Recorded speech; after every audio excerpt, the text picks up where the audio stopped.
So I don't know if it's everywhere, but there is this school with like a little atrium in it. And regardless, when people go, it's kind of known.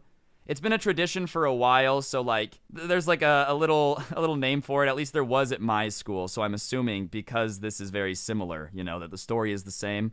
And so kids get very hyped for this. You get a day off of school to go see this like rainforest in your hometown.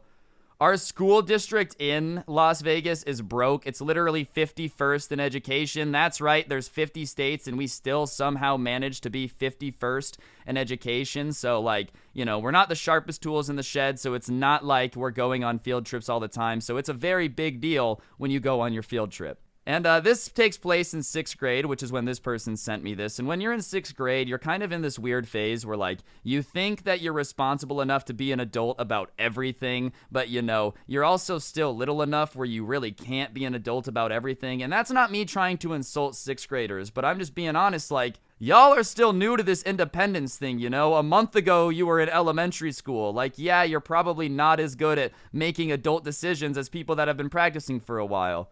It don't mean that you guys are always gonna be, as naive, but 6th graders definitely just don't know as much as adults. That being said, what happens in this story, this kid should have definitely seen coming. But all the 6th graders are hyped. And to get to this elementary school, obviously they got to cram into a bus. And if you've ever been, on a bus on the way to a field trip, it is hype, dude. All the kids are excited. There's just that excited murmuring, that energy is in the air of oh, yo, we're going to go so crazy on the field trip today. You're all out of school. You got to do no schoolwork, There's the one parent chaperone that the weird kid brought that nobody's hanging out with. But then you got the one cool mom handing out Krispy Kremes at the back of the bus. Field trips are just an immaculate vibe. So the vibes are good on the way there. But there was this kid whose mom had come with him, the parent chaperone, and he was a little bit of a weird kid. I'm going to name him Teddy for this story. He did put his name in, but bro, he dropped his whole last name and everything in the DM. This dude was this is the kid who was weird. And he brought his mom with him. And, being the kid whose mom is on the field trip is never, super dope unless you got the cool mom. But if you've got the mom who's you guys need to eat celery sticks and reapply sunscreen even though we're inside, and she's the parent chaperone, that's definitely not a good time, because now you're on a field trip with your mom, which is not actually better than being at school, at least in my opinion. But whatever, this weird kid brought his mom, and he was kind of sitting next to his mom the whole time, and, he's kind of looking weird, doing weird things or whatever. And then about halfway through the bus ride, the person who sent me the story just sees him kind of crawl underneath the seats for a bit, look at his mom, start crawling towards the back of the bus, and then he comes back and he sits up. You know what I mean? So, obviously, that's a little bit bizarre. You're not used to seeing kids give their mom, a head signal before they start crawling around the bus like a kid trying to get diseases. Crawling around the floor of a school bus is a terrible idea. Legitimately, you should only do that if you want to be important to science, because they're going to discover 5 diseases that have never been seen before off you. Buses are not sanitary, dude, especially school buses. And this is a very important part of the story. So, earlier that day, I don't know why this person specifically remembers it, but they very specifically remember Teddy wearing jean shorts. And they remember it because him and his friends had made a joke about how he's the only dude who would wear jean shorts to a field trip. Which is kind of funny, okay. Oh my gosh, why are you making fun of him for wearing stuff? Alright, he didn't need a Billy Ray Cyrus achy breaky heart, some denim shorts to the rainforest, alright? Be good for the environment. I don't know if denim is. So regardless, they had just noted that he was wearing jean shorts. That's going to be important to the story later. So they get to the school, they get off the bus, and sure enough, they're walking around, they do their thing in the rainforest. You don't notice anything about Teddy and his weird mom because he's not in their group, and they have themselves a fantastic time. Something that you need to know a lot about Las Vegas for the rest of the story, though, is that in the summer, it gets really hot. I'm talking really hot. Right now, it's 2:41 p.m. when I'm recording this. It's 106 degrees, and I'm going to be honest, today's been a pretty cool day. 116 is normal during the summer. And while that's the heat of the summer, towards the end of May and June, right around when school is starting to get out, it starts to be 110 degrees every day. So it's 110 outside, but cars get even hotter than that. The inside of a car can get up to 130, 140, on a really hot day. And so they are all in the rainforest. They're having themselves a great time. The field trip itself is incredible. And I know you're wow, Ryan, if the field trip's incredible, where does the rest of the story come through? Well, when they get back on the bus, they walk on, and immediately their nostrils are blasted with an obscene smell, dude. Just something that smells legitimately awful. The person who sent me this said like that they're a hunter, and the only other time that they have ever smelled anything that bad is when a literal dead animal was in the woods. Like they stumbled upon a decomposing body. That's the only time that the person who sent me this has apparently ever smelled anything as vile as they whiffed when they walk onto the bus, right? And immediately everybody is recoiling and grabbing their nose and just being like, oh my god, this is disgusting.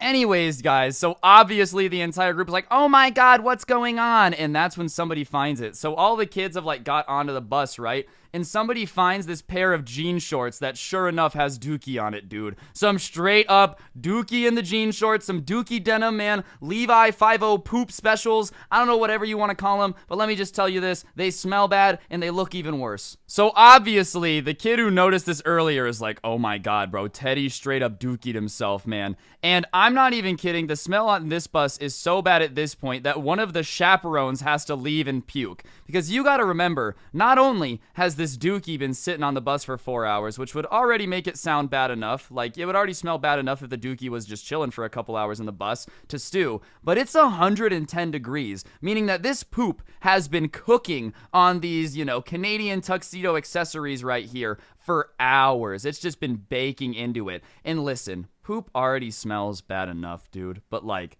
cooked poop does not smell good. I've never smelt it, I've never been like, oh, Gordon Ramsay, I've cooked you some fresh Dookie for your consumption. I wouldn't know what burning poop smells like, or like cooked poop, not burning poop. Sadly, I know what that smells like, but you know what I'm saying. Hot poop does not smell too hot. So obviously everybody is like, bruh moment. But for whatever reason, the person who sent me this story just decides not to snitch. But the smell is so bad that one of the chaperones literally pukes. Which, I mean, Teddy, what were you eating, bro? Like, the stuff in your butt was so rancid that it really made a fully grown adult woman heave and have to like let her lunch go, man. Like, what are they feeding this kid so I can buy some, all of it, and just never give it to humanity again, dude? That's like a chemical weapon. So they end up having to like call another bus to come pick them up because the bus driver is like, yeah, that's gotta be like a health hazard of some kind, dude. Because they also hadn't put the jean shorts in the bag or anything. So like on the back of the bus was just puddles of it that had fallen off the jean shorts while it was cooking. Like,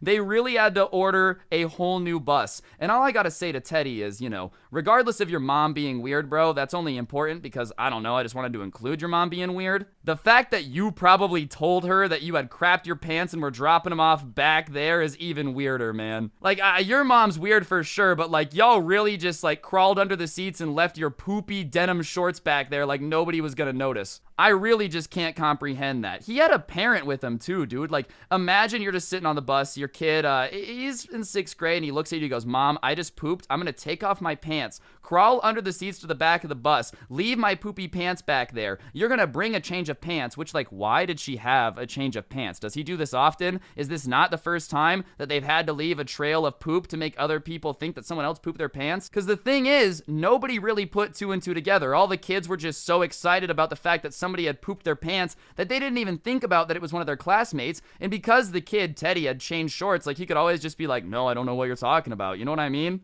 But real talk, this kid, Teddy, straight up crapped his pants on the bus, decided to leave it, and his mom was just cool with it, dude. Like, oh, you know how it is, honey. It's just like GameStop when you pooped in the Call of Duty Modern Warfare case. Just slam it really tight and hope nothing leaks out before somebody buys it. Like, what is wrong with you? Why is your kid just leaving his poopy pants everywhere? How are you allowed to have a conversation with that about your mom? My mom's weird, but I guarantee you if I was ever like, oh, I'm gonna poop on the bus, she would be like, no, you're not. Anyways, guys, that's going to do it for the video. Hopefully you enjoyed. If you did, I would appreciate you taking a second. Smash the like button. Let me know in the comments section down below what you thought. And if you're new, subscribe and turn on those notifications because, YouTube doesn't notify anyone of anything anyways. So if you don't have notifications on, I can't promise you're going to see my videos. On that note, guys, thank you all so much for the support. If you like the intro song, the link will be in the description if you want to watch or listen to it. If not, I mean, whatever. It's totally up to you, I guess. Get yourself some of the OG Sub Club merch. I can promise you it'll get you a girlfriend. And use code Scrubby at the G Fuel checkout if you really want to. That's everything I got to plug. Follow me on Twitter at Scrubby_69, Instagram at Scrubby. Don't get anyone pregnant. If you do, make sure they're hot. And hopefully I'll see you guys all tomorrow with another video. I'm out. Peace.